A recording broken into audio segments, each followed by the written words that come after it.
Pusha P. Yeah, Pusha P. Turn me up. Turn me up, P. Pointers in the paddock, get my piece. I'm Pusha P. Cop new hammers for my P. We don't want no peace. Got a spot across the spot. Just for peace. What is going on, everyone? And welcome to the Uncensored Entrepreneur Show for couples. My name is Eric Perry, and this is not Sierra Perry. Anyway, this is Kaylee Perry. Kaylee Perry. And who are you, Kaylee? I'm Eric Perry's daughter. Okay. Awesome. So we're going to talk about that. So we have Kaylee as a guest, we'll call her, on the show today. So anyway, Uncensored Entrepreneur Show for couples. What it is essentially a show where we talk about the good, the bad, the dirty, the ugly of being an entrepreneur, the crap that nobody likes to talk about, the crap that drives you into a whirlwind of emotions, good and bad. And why we do it because me and my wife have been through quite a bit, and me and my family has been through quite a bit, and we learn from these, and we have figured a few things out, and so we just talk about our experiences to try to help anybody else out there that might be struggling with something that we've already gone through, save your family or save your relationship or save your marriage. And likewise, if you're not married but want to be one day, then it gives you a little bit of insight on what to pay attention to or what to look out for, or different mindsets to think of, or something like that. So that is who we are, that's what we do, and that's why we do it. So today, a good starting topic or point is learning to adapt and pivot, or pivot and adapt, which came first. So learning to pivot and adapt when things don't always go according to plan, right? So we record this show every single week.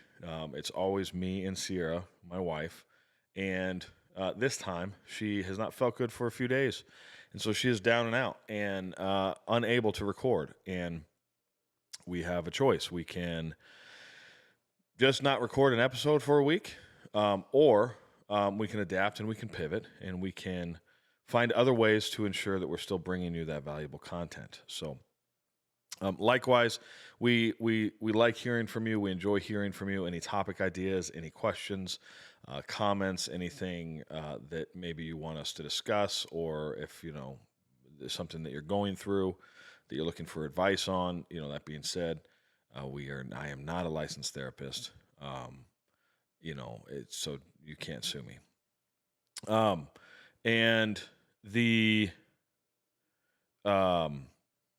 But yeah, so adapting and pivoting, and we thought that it would be a fun idea to bring my oldest of 5 on the show today to talk about what it's like from a perspective of a kid, right? This was not rehearsed. We joke around a lot more than the other kids. We've been through a lot together. She's obviously my first child, therefore my first terrible 2s, terrible 3s, terrible 4s, terrible 5s. I don't know how long it's supposed to go, but we're at terrible 17s now. And no, we've been through quite a bit.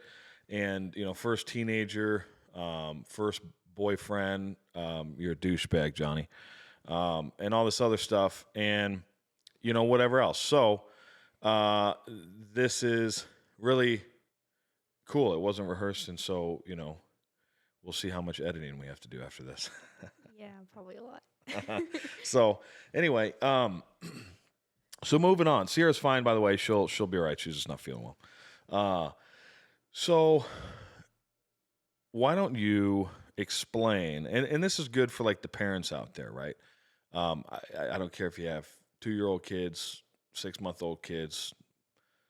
I guess this is applicable to anybody with a kid under 17, right? So what do your kids see? What do they think? What do they hear? What do they model? What do they mimic? That sort of thing. Like what, if you go ask your own kid, like like, hey, do you like your mom and dad? They're gonna say yeah. Well, I don't know. I guess I don't know, but you know what I mean. It's different. It's not as raw as hearing insight from somebody else about their family, about their whatever. So that being said, um, a good question that I have for Kaylee, because this is more of a Q&A of me asking her some questions. What's it like being a part of a family? So first off, we haven't always been entrepreneurs. So my question is, what's it like to be part of a family of entrepreneurs, right? Let's back up. Let's ask another question first. What do you think an entrepreneur is? What does it mean to be an entrepreneur when you say you're an entrepreneur?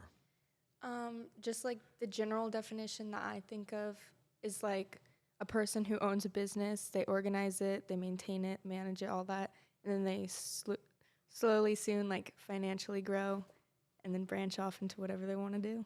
Okay. All right. That's a good perspective. That's the goal, right? So that's the definition of being an entrepreneur, as well as the goals of an entrepreneur. So that being said, what's it like to be a part of an entrepreneur family, to be a member of a household run by entrepreneurs? I think it has its pros and its cons. For cons, I definitely say like I feel a lot of pressure to perfect like everything I do in life now. Whereas before you were not an entrepreneur and I didn't really care to like do my personal best and everything.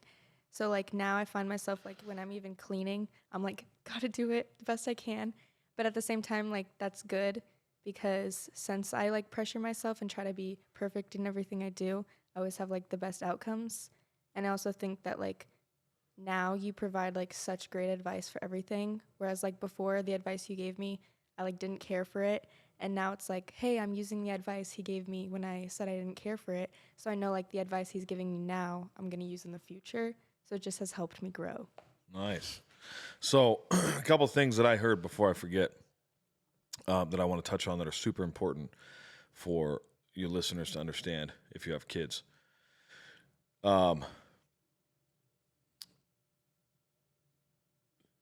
She said that what did you say? You said that you always try to do the best. Yes. You feel a lot of pressure to do the best, right? Is that an internal thing from you, or is that like where I like coming from me, or is that like an internal thing, like you want to do better?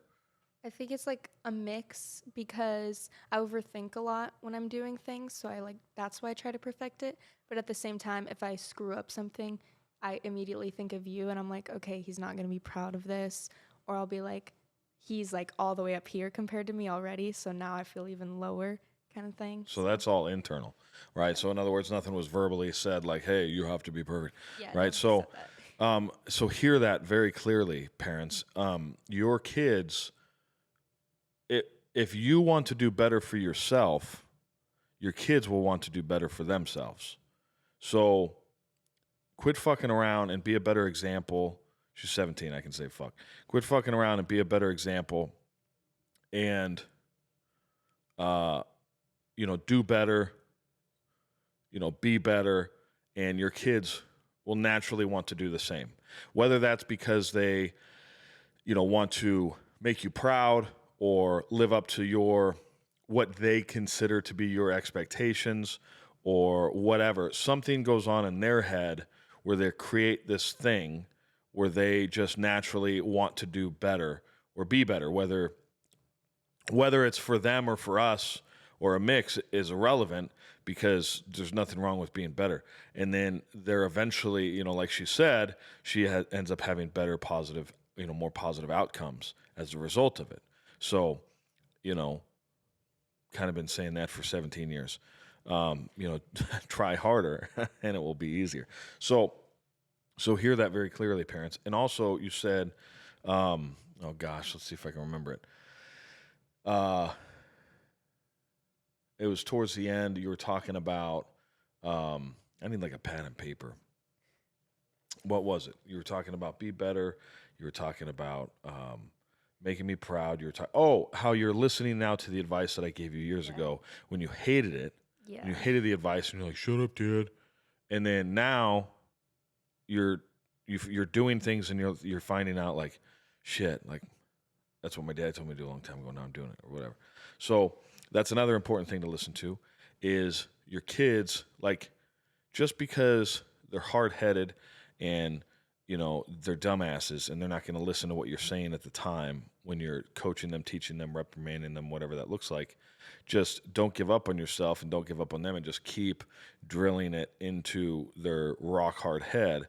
And eventually, as they get older, it's gonna come through, and they're gonna understand it. So, just keep being persistent and consistent in your actions, and in your words and in your teachings and in your trainings, and then everything will work out in the end. So, but you have to do it for yourself. You have to do it. You have to be consistent and persistent with yourself, right? I'm an analogy guy. If just in case this is your first 4 seconds listening to this series or this podcast, but like I want a 6-pack, right, of abs. I want a 6-pack of abs. I go to the gym 1 day a week. Am I going to get a 6-pack? Absolutely not, right? You have to be consistent. Same thing with your kids. If you're telling your kids, like, hey, be smart with money, but then you're fiscally irresponsible. But then there's one day where you're smart, but really you're smart with it because you probably don't have it because you were fiscally irresponsible yesterday. Then they're going to see that. And they're going to, the consistency isn't going to, the lack of consistency doesn't teach them a lesson. And then let's say, same thing like with encouraging them to, work hard and do their best and all this other stuff. If they see that you're not doing your best and you're not working hard, then, it's kind of a, lead. I heard something the other day. What was it? It was lead from the back. Nope. Lead from the front. That makes way more sense. Lead from the front. So, whatever. I don't know what the saying was, but it's lead by example. That's a better way to put it. So lead by example. Do the things that you're trying to teach them and encourage them to do, right? Like Kaylee, for example, she's learning that, people are different with their experiences, right?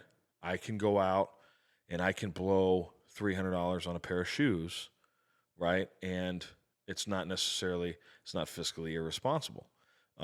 Because I have the $300 to blow on shoes. Kaylee will go out and she'll blow $300 on friggin' Panda Express, and then coffee, whatever. And then she's like, Dad, can't believe this. Yeah, please have some more porridge. Yeah. So it's understanding your limits and all that other stuff. But whatever, she's a kid, she can have fun. So, I'm an adult next year, so. Yeah. Gotta start saving. On paper. So anyway, what else is it like? What's it like being, part of an entrepreneur family? I also like it because, like, he doesn't talk about his money with me, like, ever. But at the same time, like, I know he's successful. Like, I go to his ceremonies, like, the awards stuff. And so, like, I can think back on the stuff that he has done. Like, I remember when he first started the company, he was like, hey, like, come help me make a logo. And, like, he showed me, like, how he advertises through social media and all that. And I took entrepreneurship classes, and it was, like, the same stuff he's doing. Pretty sure he stuck me in those classes. But it was, like, the same stuff. So it's, like, now, as of, like, a week ago, like, my whole career, like, my whole plan I had for my future About has a changed. week ago. Okay. Has changed. And it's like now maybe, hey, I want to be an entrepreneur. And it just like teaches me things and it preps me for the future. So, and that's good. And she just told me that earlier today, actually, that she's thinking about owning her own business. Now, here's the thing. It doesn't mean don't do what you want to do, right? So she has changed what she wants to do a lot, as any kid, but she's kept the same thing for a few years, as far as what she wants to do. So she's pretty set on it, and it's a great position. However, and here's the thing, man, there's people I don't know. There's people that work at Walmart that somehow find a way to like pay their bills and like live and manage and stuff like that. And if that's you, like keep working hard and do what you want to do and be the best damn, bagger there is. No disrespect for sure. I mean, you got to start somewhere. And but like what she wants to do is so what do you want to do? Tell them what you want to do. I either want to be an adolescent behavioral therapist or I want to work in a mental hospital behavioral center. So prior to this show, there was no either. I thought you had your mind made up, but I know for sure that I want to help. Either way, some kind of counselor, right? Yes. Is what it sounds like. Towards teenagers. Even in the mental hospital? Yes, Okay. mental hospital for teenagers. Okay. So she wants to like help people struggling with their mental health, right? Teens, right? So basically, which is funny because not funny, but people tend to gravitate towards helping things that they went through, right? And she was one crazy ass teenager. Psychotic. So now she wants to help them. So that's great. But anyway, I'd imagine that like, a doctor, a therapist, a counselor or whatever, obviously you're going to want to, find out what credentials you need to be able to be the best at what you do, right? You don't want to just be like another name on a board in a lobby, right? And so it's my encouragement to her is not necessarily like, oh, you got to own your own business. It's the only way you're going to like be able to dictate and ensure your future, right? But it's not that. It's if you want to be a therapist, make sure you have a passion for what you do and then be like the best fucking therapist in that field, right? Train every day, learn every day, grow every day to where there is no other option of therapists out there for anybody. Meaning Kaylee's the best. I only want Kaylee. Why?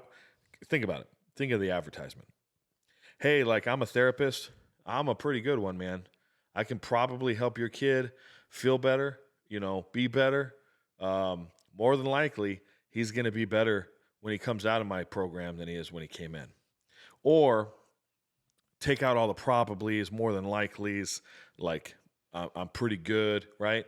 And just confidently state because you do the hard work to ensure that you're the best in the room, right? And then if there's more opportunities financially for you to have like a doctorate or whatever versus like just being a licensed counselor, taking a test, paying for it, whatever you got to do, or versus, a licensed therapist. I don't know.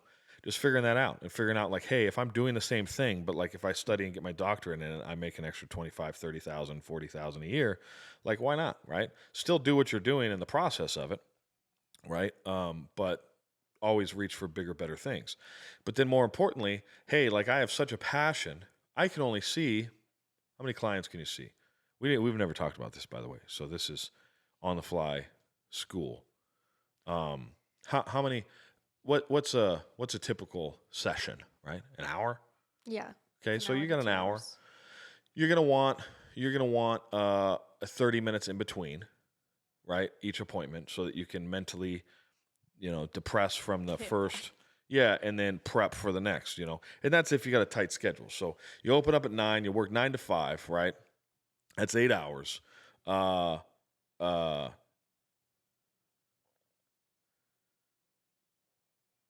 And you're gonna take an hour for lunch. So you got a half hour in between each appointment, right? So you got a 9 to 10, you got a 10:30 to 11:30. Then you're gonna take lunch. So say from 11:30 to 1. So then you got a 1 o'clock lunch, Long lunch. right? Well, it's an hour lunch. I don't know, man. Whatever. Take a half hour lunch. I don't give a shit. So you got another appointment from 1 to 2, okay? And then you got one from 2:30 to 3:30, and then you got one from 4 to 5. So you got 5 clients a day, right? And 5 days a week. It's 25 people a week that you're seeing. You're the best that there is. There's no one out there that's better than you. You're the absolute best therapist out there, and you're helping 25 people a week. They're probably seeing you weekly. So it's not like 25 this week, a new 25 next week. It's the same 25 people. Let's say they're seeing you for a period of, I don't know what's normal, 3 months, 6 months, 6 months. Yeah. 6 months. So you're seeing these 25 people for 6 months. Next 6 months, you roll over. You got another 25.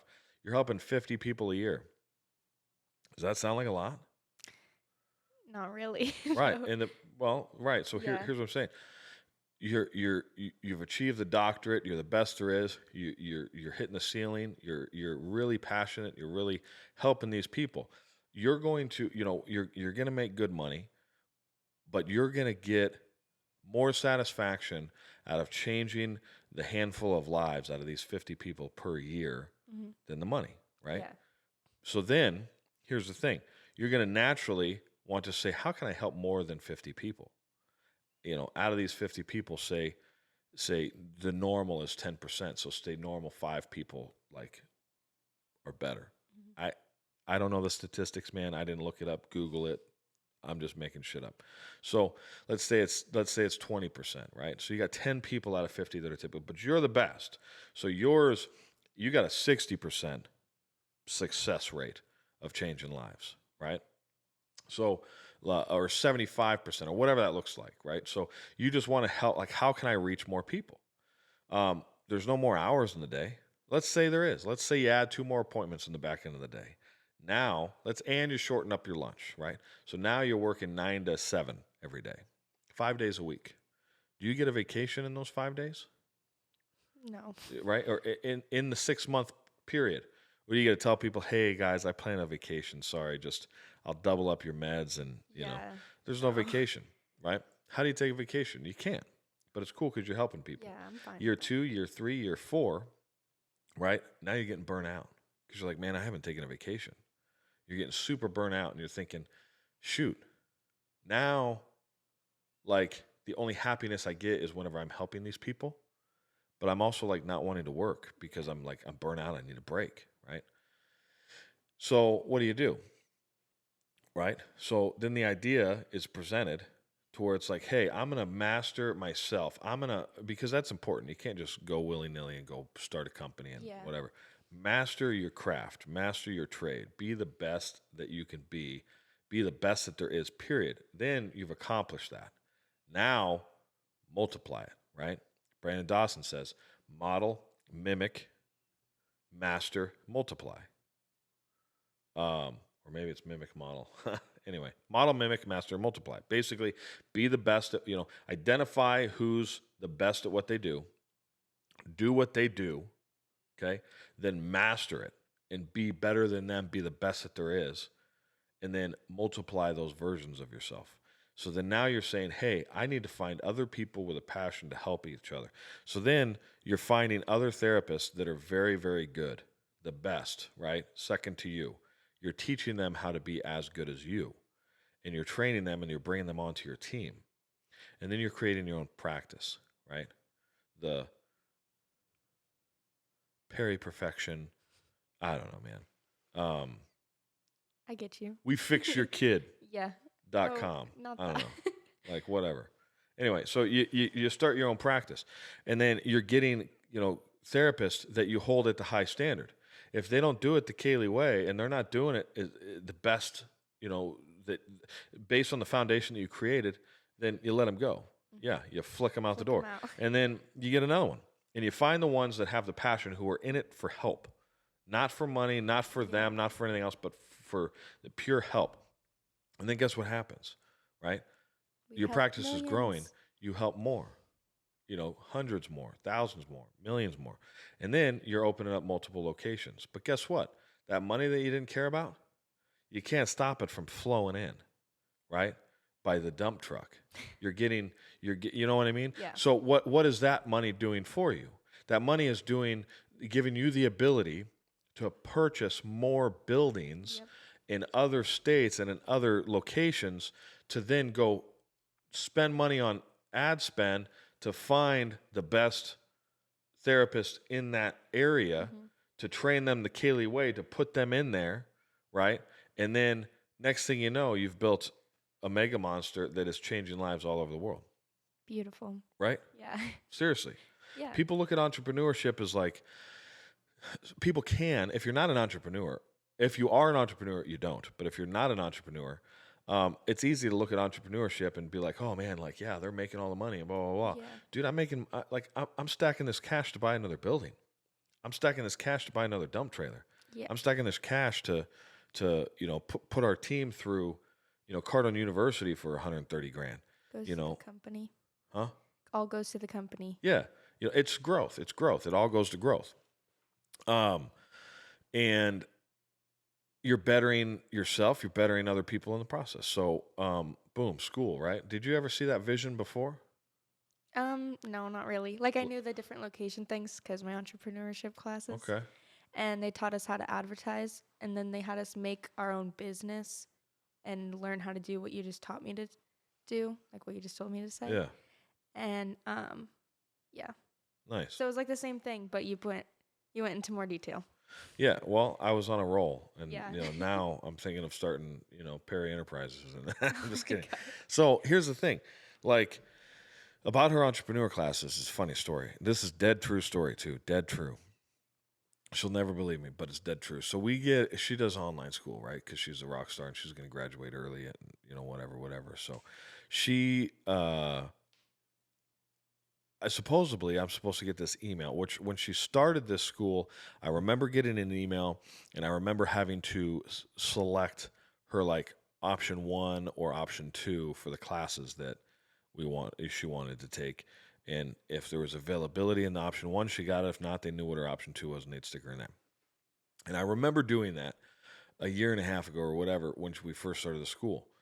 I don't remember ever getting the emails ever again. They're probably in my spam folder. I don't know, right? So she's like, oh, I got to pick my classes. And I was like, yeah, I got it. But I never did, right? Because I never got the freaking email. So she gets this class that's like entrepreneur class. My fourth one. To some degree. So she gets the first one, right? And she's like, Dad, did you put me in this class? And as a joke, I'm like, yeah. But like, I didn't pick her class at all, right? So it was just one of those things, and I'm making jokes, and I'm like, well, it'll be better for you anyway. You can learn it and whatever. And like, learn to take over the roofing biz, whatever. And so it was just a joke. And then she gets her second one and her third one, and now she's got her fourth one, and it's 100% coincidence. You do very well in them, right? I have 100% right now. So she does very well in them, which is probably why they keep giving them to her. And I told her, I said, I swear on everything, I am not responsible. I did not pick these classes. And then I was like, and this is true, like, hey, like, think about it. Come on now. Like, you've gotten 4 entrepreneur classes, so obviously you're impressing somebody in the school. Or maybe this is like the sign, of what you need to be doing. And you're educating yourself on that. So pretty cool, right? But that's the thing, is like, work hard, be consistent, be persistent, and always find ways to serve your community and others in it like better.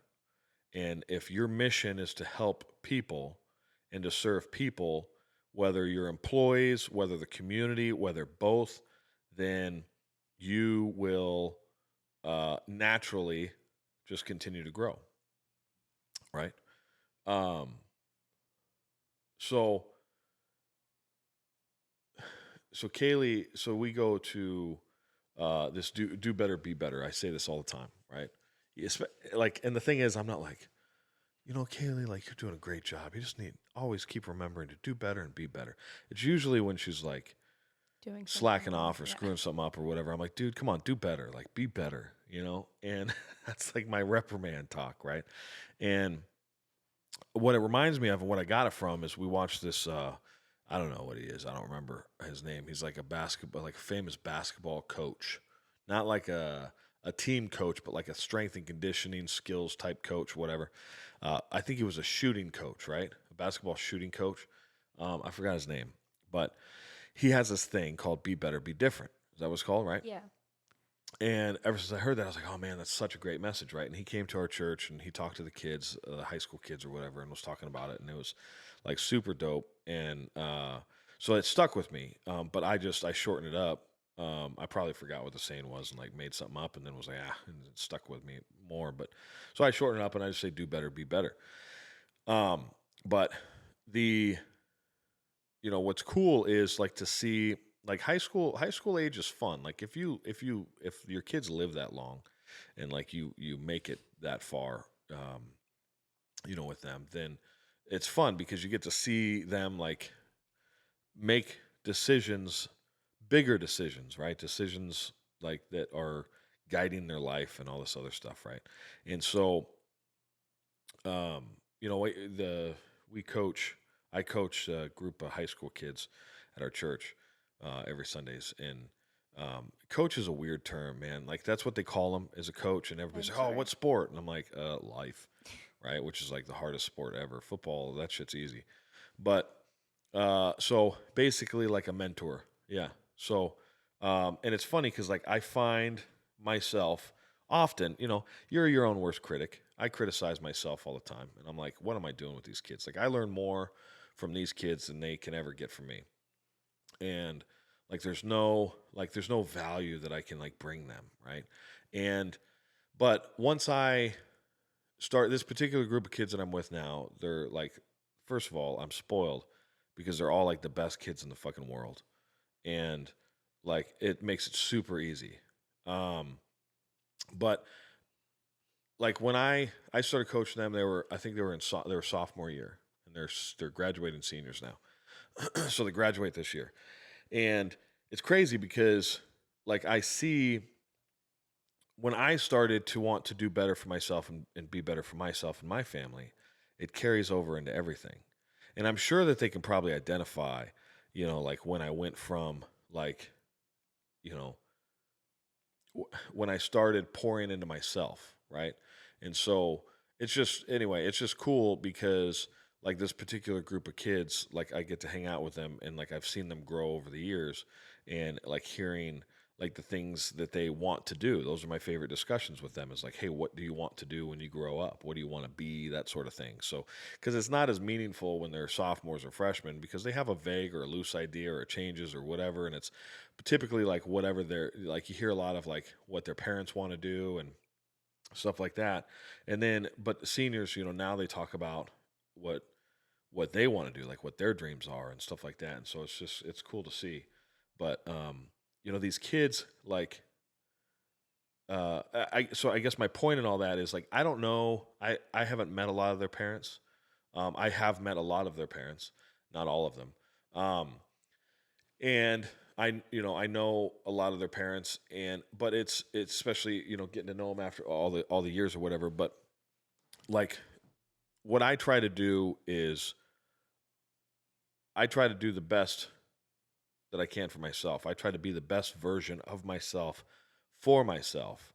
And the reason why is because then I'm plentiful, right? My cup is filled to where I can then pour it on to other people. And so then my goal, like my mission, like what I enjoy doing, what I want to do is serve people, right? Whether through, volunteering, through charity, through coaching, mentorship, through donations, through whatever, man. Like I enjoy helping other people. I enjoy changing someone's life. I enjoy making their day better, whatever that looks like.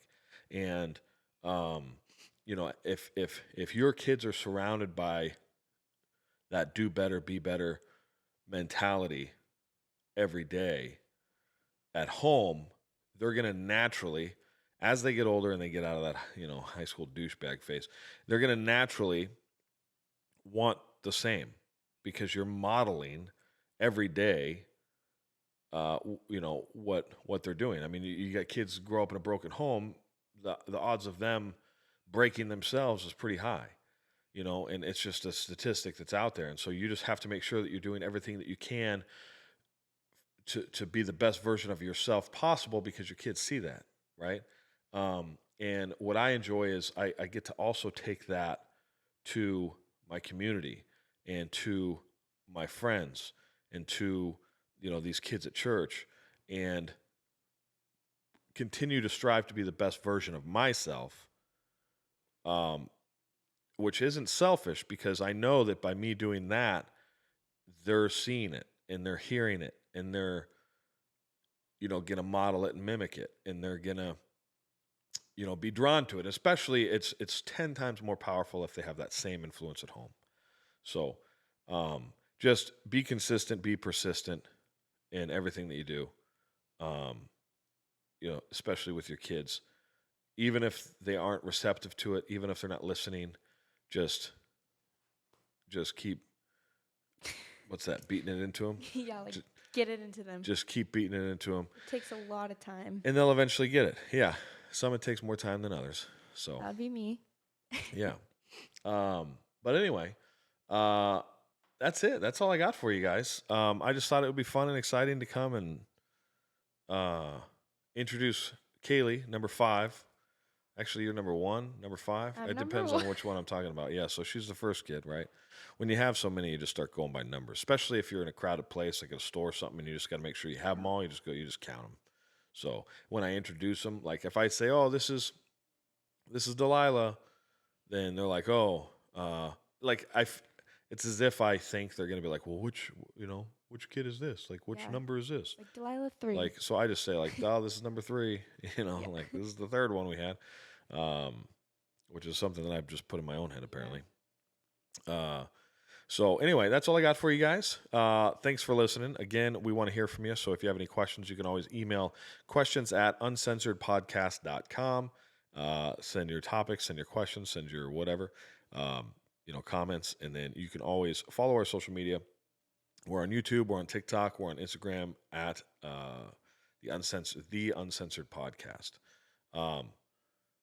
No, I'm sorry, at the Uncensored Entrepreneur Show. Yeah. Jeez. At the Uncensored Entrepreneur Show. That's where we're at. Have to write it. I know, man. I need like a sticker or something like that. So, but yeah, Instagram, TikTok, and YouTube. And share the show. We don't run ads. We don't. I've been approached to now from Instagram, TikTok, and YouTube to run ads, but I don't want to run ads because I don't want you to get distracted with all the pop-up bullshit. I just want you to hear the content, right? So we don't run ads. It's all of our listeners and everything else is all just word of mouth, and so that's the only thing we ask is if you got any value out of the show, if you like the show, if you enjoy the show, you can listen to the podcast on Spotify and on Apple. Then just share the show with somebody. Let them know. Send them a link. Let them know. Check it out. Whatever that looks like. But that's it. Share the show, and we'll see you guys next week. Push a P. Yeah, push a P. Turn me up. Turn me up, P. Pointers in the paddock, get my piece. I'm push a P. Cop new hammers for my P.